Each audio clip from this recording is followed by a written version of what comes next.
The time has come for America to hear the truth about this tragic war.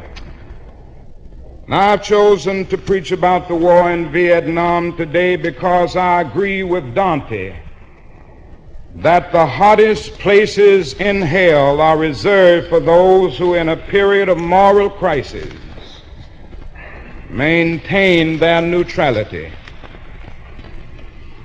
There comes a time when silence is betrayal.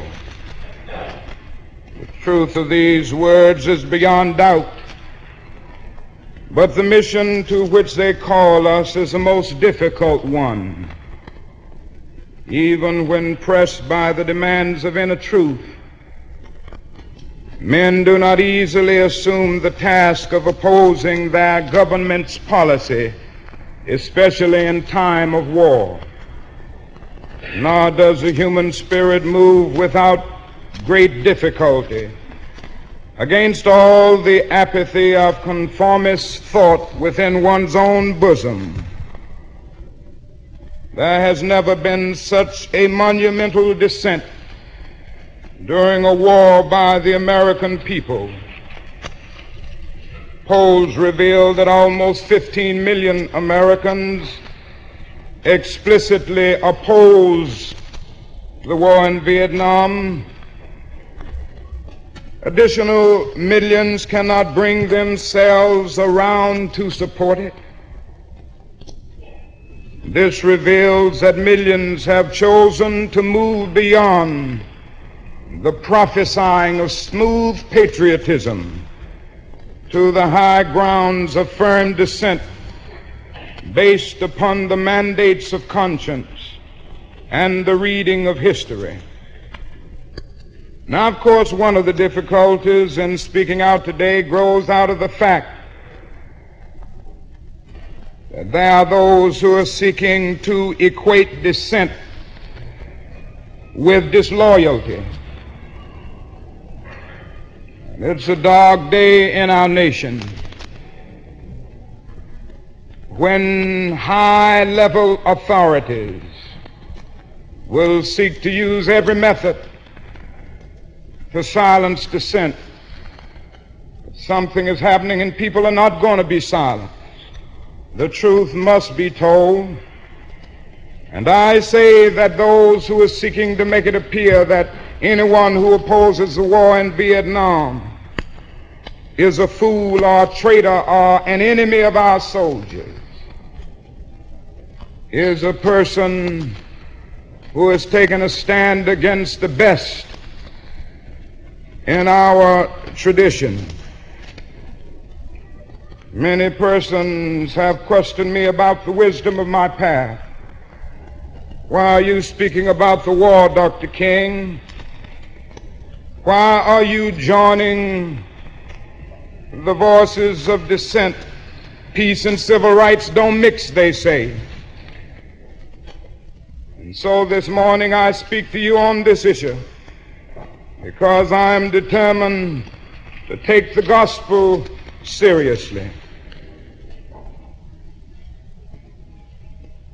There is at the outset a very obvious and almost facile connection between the war in Vietnam and the struggle I and others have been waging in America.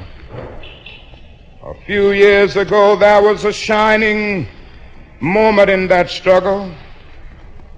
It seemed as if there was a real promise of hope for the poor, both black and white, through the poverty program. Then came the build-up in Vietnam, and I watched the program broken as if it was some idle political plaything of a society gone mad on war. And I knew that America would never invest the necessary funds or energies in rehabilitation of its poor so long as adventures like Vietnam continue to draw men and skills and money like some demonic destructive suction tube. You may not know it, my friends, but it is estimated that we spend $500,000 to kill each enemy soldier, while we spend only $53 for each person classified as poor. And much of that $53 goes for salaries to people who are not poor. So I was increasingly compelled to see the war as an enemy of the poor and attack it as such. Perhaps a more tragic recognition of reality took place when it became clear to me that the war was doing far more than devastating the hopes of the poor at home.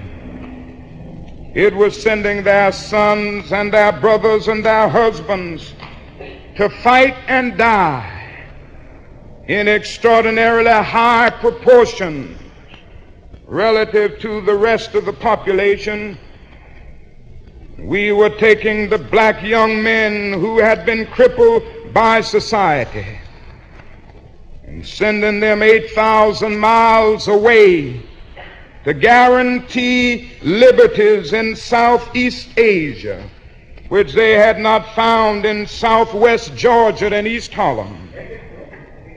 So we have been repeatedly faced with the cruel irony of watching Negro and white boys on TV screens as they kill and die together for a nation that has been unable to seat them together in the same schoolroom. So we watch them in brutal solidarity, burning the huts of a poor village. But we realize that they would hardly live on the same block in Chicago or Atlanta. As I have walked among the desperate, rejected, and angry young men, I have told them that Molotov cocktails and rifles would not solve their problems. But they ask, and rightly so, what about Vietnam? They ask if our own nation wasn't using massive doses of violence to solve its problems. And I knew that I could never again raise my voice against the violence of the oppressed in the ghettos without having first spoken clearly to the greatest purveyor of violence in the world today, my own government. America and most of its newspapers applauded me in Montgomery, and I stood before thousands of Negroes getting ready to riot when my home was bombed, and said, "We can't do it this way." They applauded us in the sit-in movement, and we nonviolently decided to sit in at lunch counters. They applauded us on the freedom rides when we accepted blows without retaliation. Oh, the press was so noble in its applause and so noble in its praise when I was saying, "Be nonviolent toward Bull Connor." There's something strangely inconsistent about a nation and a press that will praise you when you say be nonviolent toward Jim Clark, but will curse and damn you when you say be nonviolent toward little brown Vietnamese children. There's something wrong with that press.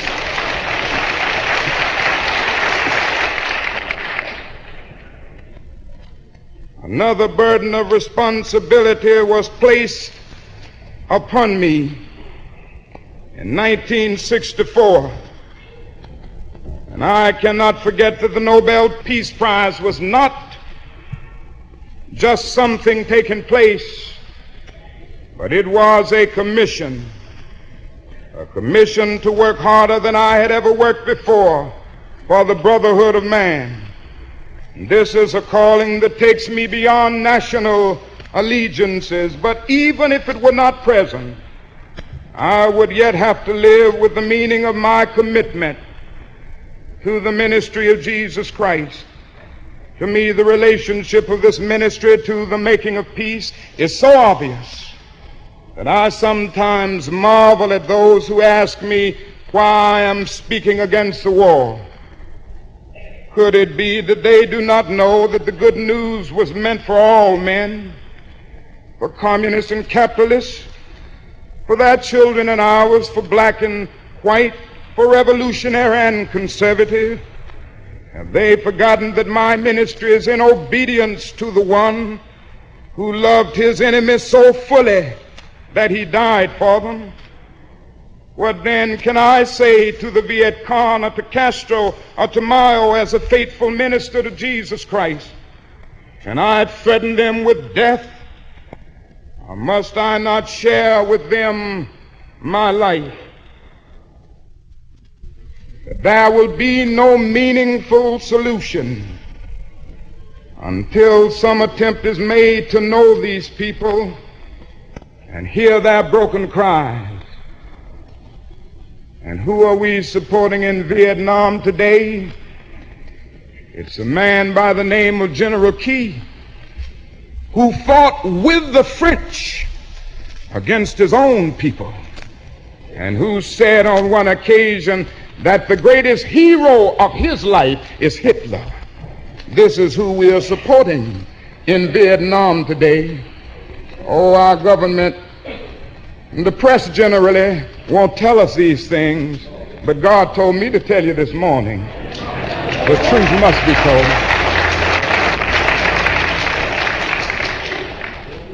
And all the while the people read our leaflets and received regular promises of peace and democracy and land reform. Now they languish under our bombs and consider us, not their fellow Vietnamese, the real enemy. They see the children degraded by our soldiers as they beg for food. We have destroyed their two most cherished institutions, the family and the village. We have destroyed their land and their crops. This is the role our nation has taken, the role of those who make peaceful revolutions impossible by refusing to give up the privileges and the pleasures that comes from the immense profits of overseas investment. Now, I'm convinced that if we are to get on the right side of the world revolution, we as a nation must undergo a radical revolution of values. We must rapidly begin to shift from a thing-oriented society to a person-oriented society, when machines and computers, profit motives, and property rights are considered more important than people. The giant triplets of racism, militarism, and economic exploitation are incapable of being conquered. A true revolution of values will soon cause us to question the fairness and justice of many of our present policies. True compassion is more than flinging a coin to a beggar. A true revolution of values will soon look uneasily on the glaring contrast of poverty and wealth with righteous indignation. It will look across the seas and see individual capitalists of the West investing huge sums of money in Asia, Africa, and South America, only to take the profits out with no concern for the social betterment of the countries, and say this is not just. It will look at our alliance with the landed gentry of Latin America and say this is not just. The Western arrogance of feeling that it has everything to teach others and nothing to learn from them is not just. A true revolution of values will lay hands on the world order and say of war, this way of settling differences is not just. This business of burning human beings with napalm, of filling our nation's homes and with orphans and widows, of injecting poisonous drugs of hate into the veins of peoples normally humane, of sending men home from dark and bloody battlefields, physically handicapped and psychologically deranged, cannot be reconciled with wisdom justice, and love. A nation that continues year after year to spend more money on military defense than on programs of social uplift is approaching spiritual death.